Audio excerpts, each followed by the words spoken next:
Om Shanti. The song in the Murli today is You Are the Mother and Father. In Bharat, we have been singing Tumi ho Mata, Pita Tumi ho Bandhu, Sakha Tumhi ho. So we always call out to God and say that you are my mother, father, teacher, guide, friend, everything. Now, we understand that as human beings, we have physical mother, father, brother, sister, friend, guide, teacher, everything.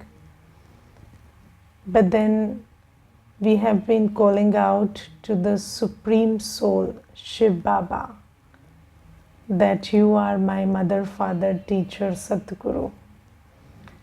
And the soul has been calling out to Shiv Baba that you are my all relations I have with you. Now Baba says that you kept calling out to me, and in theory you accept that I am your everything. But now I have come and I have adopted you through the body of Brahma Baba. And I, your father, teacher and Satguru. So Baba says you have all relations with me, but you have to first have firm faith that Baba is my father, teacher and Satguru. And it is called the father's advice, the teacher's teachings, and the Satguru's directions, farman, that which cannot be overruled or cannot be ignored. So Baba says, when you have firm faith that I am your father, teacher and Satguru, and you are a soul, then you will have regard and value for my teachings, directions and advice.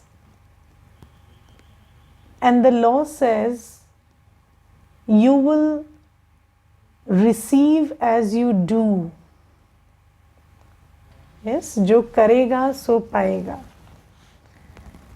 Now, if I have firm faith in Baba's directions, if I have firm faith that Baba is my father, teacher, Satguru, then that faith will give me the power to do what Baba says. Because faith makes you act. Faith is a very interesting thing. Faith decreases the time you waste in calculating whether what the other person is saying is right or wrong. Faith makes you act immediately. And then when you have faith that this is my Baba, this is the Supreme Teacher, this is the Satguru, then Baba says you will immediately act upon what I say. And you will follow my directions and you will pay heed to my advice. And when you do that, then you will receive the kingdom of heaven. But the thing is, whether you have faith that I, the Supreme Soul for whom you have been singing, you are the Father, Teacher, Satguru, that one has come, and through the Murli, he is the one giving me guidance about how to create a fortune and a future. So how many of you have that faith that the Murli is spoken by the Supreme Father, Teacher and Sadguru. Okay. I will tell you one thing. So there was this one brother and he told me that, some sisters get surrendered into the yajna very early, like they are 18 or 19 or 17 or 16 years of age. And then he said, probably they are not wise enough to choose what they are choosing. So it is better that, we have a slab, like you cannot join as a surrendered sister before 25 or 27, or he had his own ideas. So he said that 18 years is like, even for marriage 18 years is recommended, so it should at least be 18 years. And then I told him, so you see that when you're making the wrong choice, you need a cautionary note. So when you're getting married to a human, probably, the government should stop you from making a decision until you are 18, because that decision can go wrong. But when you belong to Baba, there is no right time and right age, because it's the right decision. And if you've taken the right decision at an early time, better for you, na? So, even if you have less understanding, even if you don't know what you're doing, let's say you don't understand what you're doing, what you're stepping into, but inadvertently also you're doing the right thing. So why should someone stop you from doing the right thing inadvertently? So I said, sometimes faith is better than experience and logic, because that faith has made you, it is both ways. So if your destiny is on your side, then you automatically have faith in the right one and you do the right thing inadvertently. And if destiny is not on your side, then you sometimes have faith in the wrong one and then you do the wrong thing inadvertently. So that also happens. But then in Baba's case, so faith is very important, and Baba says that when you have faith that this is my Baba, teacher and Sadguru, then you take every teaching of him as a dictate, as his direction, and you do it. And that is how you create your fortune. And today Baba says that when you have faith and belong to me, so Baba teaches us a sauda today, a deal. So there is a deal that we strike with Baba. So the deal is, you become those with surrendered intellects and say to the Father, Baba, I belong to you. This body, mind and wealth are all yours. So if you have faith and you make this part of the deal, that I belong to you, Baba, this body, mind and wealth are all yours, Baba will then say, children, the sovereignty of heaven is yours. This is the deal you make, but you must have an honest heart. It's not like you say, Baba, my body, mind and wealth is yours, and then you keep doing activities with your body, mind and wealth that Baba doesn't approve of. So that's not how you strike the deal. So when it is Baba's, then it has to be used according to Baba's Srimad. So Baba says, an honest heart is needed for this. You also have to have firm faith, and you have to give your true accounts to the Father. So you must give your true account of your body, your mind, and your wealth. So this is the field of action, and all day we are doing karma, karma of the mind, karma of the body, and karma of wealth. So Baba says, you must give your true account to the Father of what you have and how you're using it. Okay, so this is what Baba is talking about today. And let me read out something which I found very thought-provoking today. Baba says, you were deities and you have become devils. Due to the entry of Ravan, you fell onto the path of sin. You became vicious and corruption began. Now, what is corruption? So you see that in Satyug, we had a body, we had a mind, and we had wealth, right? And in Satyug, we did not have lust, anger, ego, attachment, and greed. And we did not have a sense of ownership over the body, mind, and wealth. And we did not abuse them, right? We just used it for the right purpose. Now, let's calculate. Did we use our body for sensual pleasure in Satyug? No. We did not need to engage in sensual pleasure because there was super sensuous joy of the soul. The soul was capable of ati indriya sukh, super sensuous joy, a spiritual state of bliss which was irrespective of the senses of the body. So Baba says in Satyug there was no corruption. Now what is corruption? Now you see, there was one brother and he asked me, why do you say that wealth creates karma?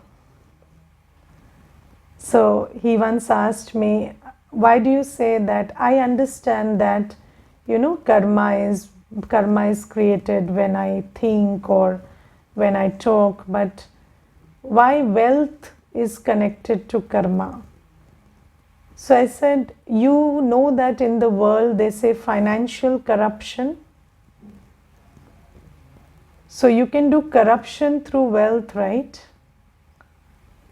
Yes, so when there can be financial corruption, and you can go to jail for financial corruption, then obviously karma is created through wealth. Otherwise, why would you end up in jail for financial corruption? It's just money. You're not killing anybody, you are not slapping anybody, you're not hurting anybody. Then why do you end up in jail because of financial corruption? Because karma is created through finance, through wealth. So karma is done through the body, mind, and wealth. And in Satyug, the karma that we did through the body did not include lustful acts or acts of attachment in relationships. So no karma, no sensual pleasure was received through the body. And these days you see, every organ of the body is abused for sensual pleasure. So you are smoking through the nose and smoking through the mouth and engaging all your senses through. And you are devouring everything through the eyes, and then your eyes are having dryness and they are aching and this and that, and then your ears have gone deaf by using that earphone because you want to listen to every possible music and everything in the world. So this is the physical corruption, the length of physical corruption. And then you want every taste bud to taste every possible taste in the world, and then you are using your whole body to experience sensual pleasure, and sensual pleasure also has no limits these days. So Baba says that all this did not exist in Satyug. So the soul lived in the body just like a deity lives in a temple.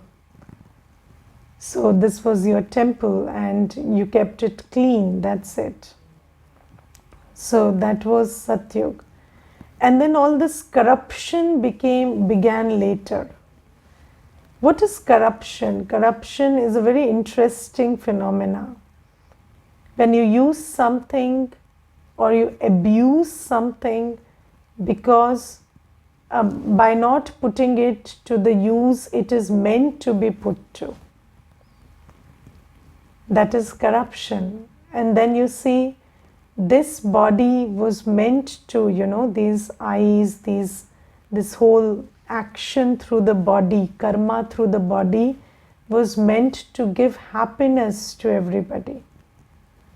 But then we stopped that and we started making body an input unit where you just took sensual pleasure from the world through the body. And then the mind. So did the mind overthink and think thoughts of criticism and anger and this and that, or you were body conscious and judgmental in Satyug? Would Sri Krishna have an opinion about the dress that Sri Radhe was wearing in Satyug? Whether I like it or not like it. So we don't have judgment, we don't have any criticism, we don't have any such feelings of, us and them, or that this is good or bad. We didn't have these feelings or no desires, and all these things were not there in the mind in Satyug. And the mind was meant to be free, the mind was meant to be loveful, peaceful, happy. And then wealth. So in Satyug, people didn't think that my wealth is mine and I have to just use it and multiply it so that I take benefit out of it. Wealth was wealth, and wealth was a resource, and wealth was put to use to create goods and resources that benefit humanity. So there was no ownership, no sense of ownership over wealth, and there was no sense of this has to be just used for my selfish motive. And then slowly, gradually, when Ravan came, it all started getting corrupt. And this corruption started with this sense of I and mine. And yesterday, Mama was talking about this miness in everything. And this my is the root cause of every corruption. So you think that it is mine and then I can use it whimsically. I can use it according to my desires, according to my urges. But Baba says, no, this body, mind and wealth is given to you in trust. You cannot abuse it according to your wishes and your whims. And when you do corruption, so what does corruption make you do? It makes you incur a debt. So it makes you incur a negative karmic account. So when we started using the body, mind and wealth according to Ravan Mat, according to the dictates of lust, anger, ego, attachment, greed, we started getting trapped because we were performing these acts of corruption. And then Baba comes and Baba is liberating us from these clutches of our own corrupt acts. So now we have performed 2500 years of corruption and we are totally in jail. So we are in Ravan's jail where we cannot feel happy or peaceful without another corrupt act. Yes, and then Baba is teaching us the method to liberate us out of this jail. And then Baba says, use your body, mind and wealth according to my directions. So in today's Murli, Baba says, you have to first have faith that I am that Father, Teacher and Satguru who is going to liberate you from Ravan Rajya, and you have to belong to me and surrender to me and do that which I ask you to do with your body, mind and wealth. And then Baba says, first things first, I do not tell you to leave your children. They are your creation, you have to take care of them. But Baba says, you have to be a Karam Yog Sannyasi, which means you do your karma for your children, for the family, but your buddhi should have no attachment, because attachment is not the original design. So that's not how we were designed to behave. So Baba says, take care of the children, but like a trustee. So without attachment. And Baba has told us that you have to live in the household like a lotus flower. So Baba says, in the household you will see, hear, do karma, cook, earn, eat, everything. But do everything with detachment. That is Shrimat for the body. Yes. Then there is Shrimat for the mouth, Shank Dwani. So Baba says, whatever you speak should be like the sound of a conch shell, very pure, very knowledgeful. And there is one thing which you can use to test whether what you're speaking is right or not. So just think about whether this will uplift the other one or not. So any word of yours should be uplifting, should be purifying, should be making the other person elevated. So Baba says, use your mouth like the conch shell. And then for the body, Baba says, do away with lust and anger. If there is any trace of lust and anger inside you, then you have to, that fire of lust and anger has to be extinguished with yoga power. Don't bring it into action.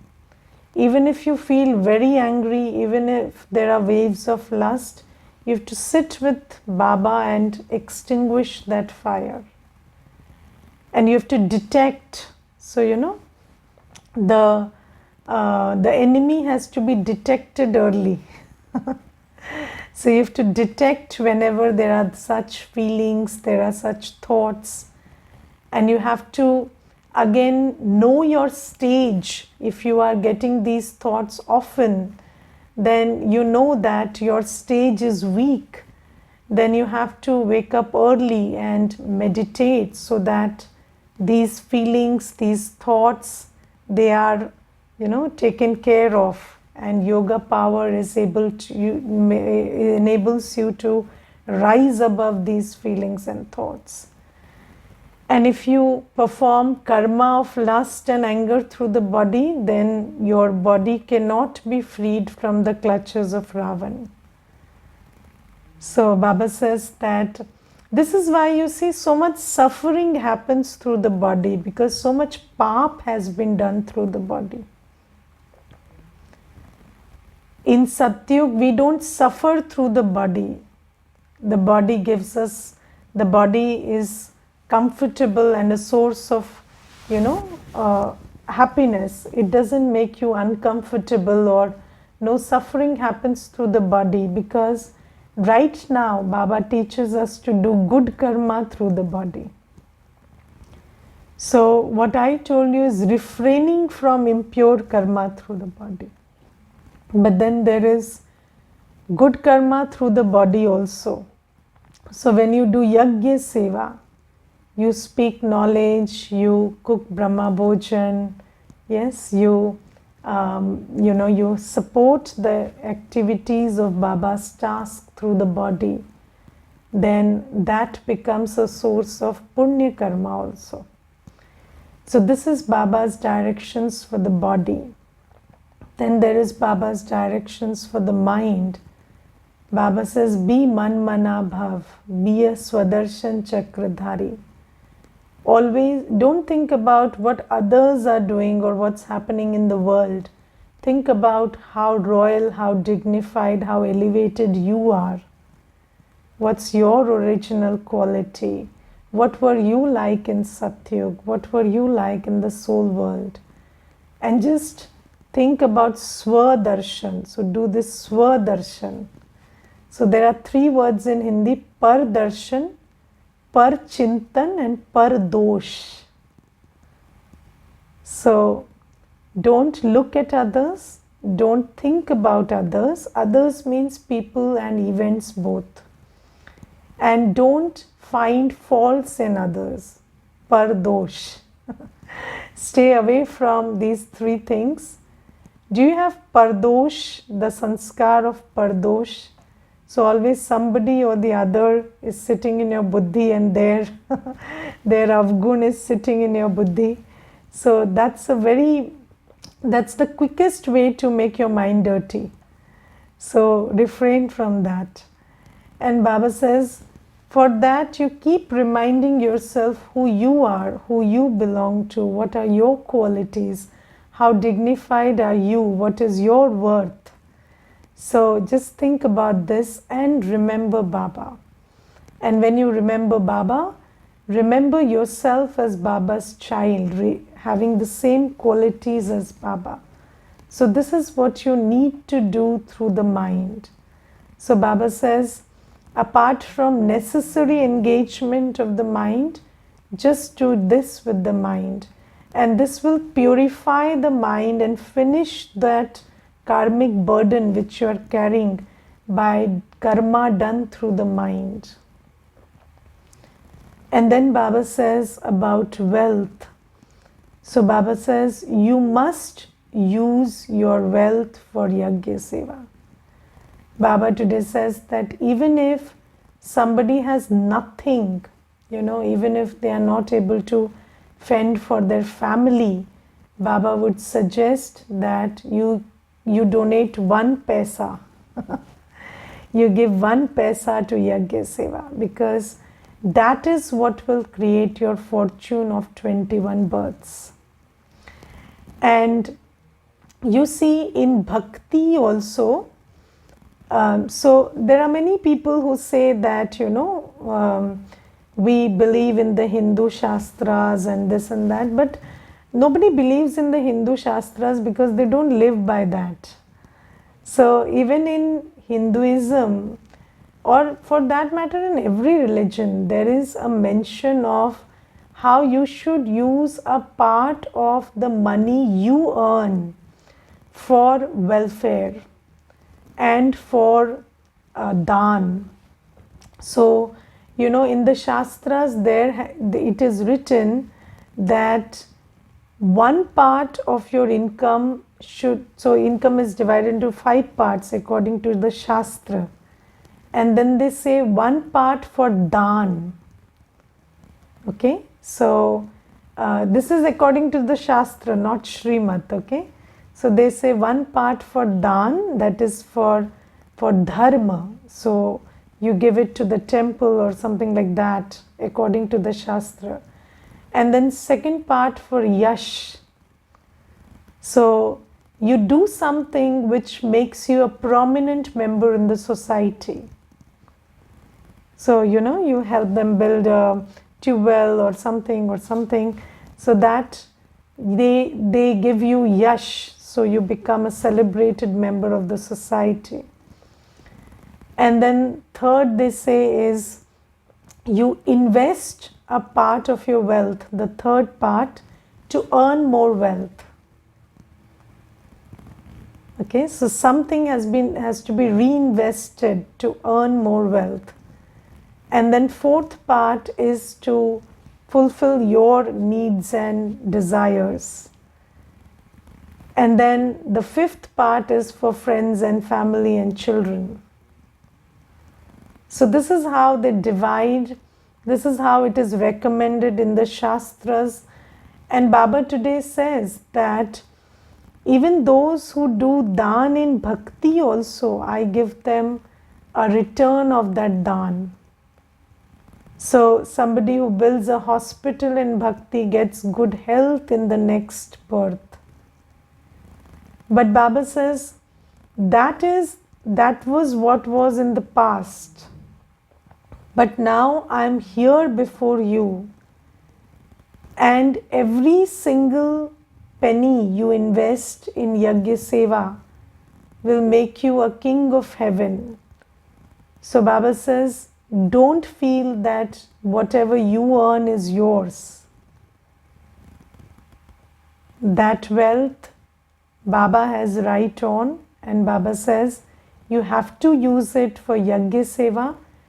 When Baba says if you have a lot, then help in the construction of centers, and you should take the responsibility of opening new centers, new places where this spiritual hospital and university work can go on, and so many souls will take benefit from these places.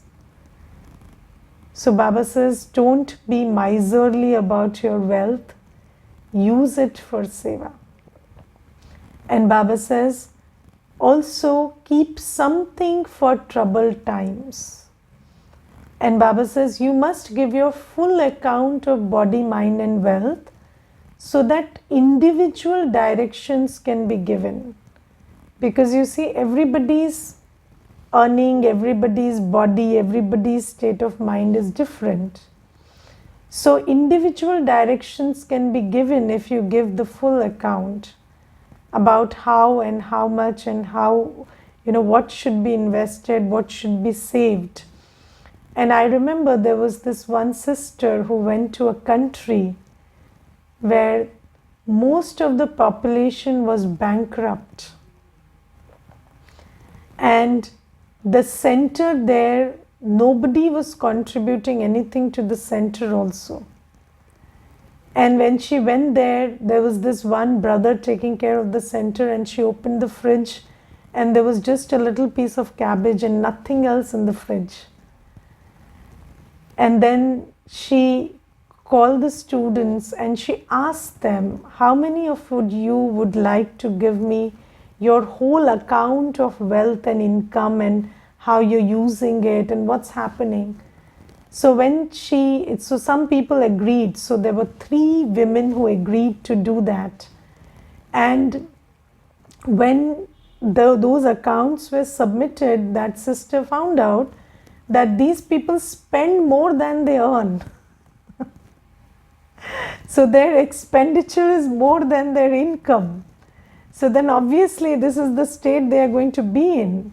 And then that sister helped everybody create an account about how much to use for self-sustenance, how much to use for saving, because saving is also very important. Baba says you must save some part of your wealth also, because it will give you some respite in troubled times. And then some part has to be used for Yajna Seva, because that is what will give you the future income of 21 births. So then this sister gave a breakup, individual breakup of how much you should save and how much you should use in the Yajna Seva and how much you should use for yourself and how much you should use for your children and family. And then within 6 months, their balance sheet changed. So she also suggested what to cut down on, because sometimes these small decisions people are not able to take for themselves. So Baba says that if somebody is unable to figure out what to do, then you can submit your full accounts and then Baba can give directions also. But Baba says, don't engage in any more corruption. You are a trustee of the body, the mind, the wealth. You have to serve through the body, mind and wealth, and you also have to refrain from doing any vikarma through the body, mind and wealth. And that is the only way. When you surrender to Baba, then Baba makes you the Prince of Heaven. So this is Baba's teaching today. And then Baba today tells us that in the slogan that those who finish any upheaval in their bodies and minds with the stage of soul consciousness remain unshakable and immovable. So Baba says that if you just wish that the body and the mind would never go through any upheaval, that's not possible, because these are the times of upheaval. So there will be a lot of upheaval in the body and in the mind. Upheaval in the body means diseases. Upheaval in the mind means stress, fear, this, that. But what you have to do is, before times get more and more difficult, you build a stage of soul consciousness. And through that stage of soul consciousness, you, the soul, will be able to stay detached from the body and the mind. And even when there is an upheaval in the body and mind, you, the stable soul, stabilized in your stability of soul consciousness, will be able to give some stability to the mind and body. And in that sense, you will be able to create a stage where you are unshakable and immovable. But only when you have created this stage where I, the soul, am detached from the body and mind, you will be able to do this. Okay, so this is today's Murli. I would request you to go through it. It's very beautiful. Baba, the father, teacher and Satguru is speaking to us children. Om Shanti.